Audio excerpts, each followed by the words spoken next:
संतोष कुमार पंडा प्रधानाचार्य सरस्वती विद्या मंदिर आवासी केशवधाम गतिराज पाटना कटक कहले पिलामानकर ये गोटे वर्षर अपेक्षा थाए जे समस्ते माने टिके मनोरंजन करेंगे जहाँ प्रतिभा अच्छी प्रदर्शन करेंगे तेणु ये गोटे सुजोग अच्छी प्रतिभा प्रदर्शन खुशी अच्छा अनेक धाम अच्छी कि ये गोटे अनेक धाम माने केशव धाम कहले गोटे स्वतंत्र परिवेश सृष्टि शिक्षा क्षेत्र हो एवं सांस्कृतिक क्षेत्र हो यार मुख्य उद्देश्य कौन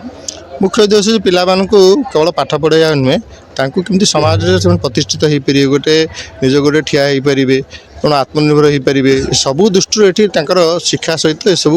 दृष्टि भी पढ़ा जाए शिखा जाए सबू संप्रदाय भितर कटक से सहर ये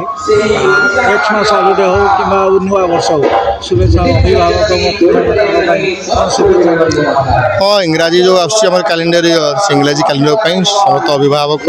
आउ समस्त शिशु अन्य समस्त बहुत बहुत शुभेच्छा ये 2026 जो रही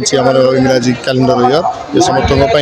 शुभ हो मंगलमय हो माँ कटक चंडी आ जगन्नाथ माँ शारदा निकट प्रार्थना करी समस्त।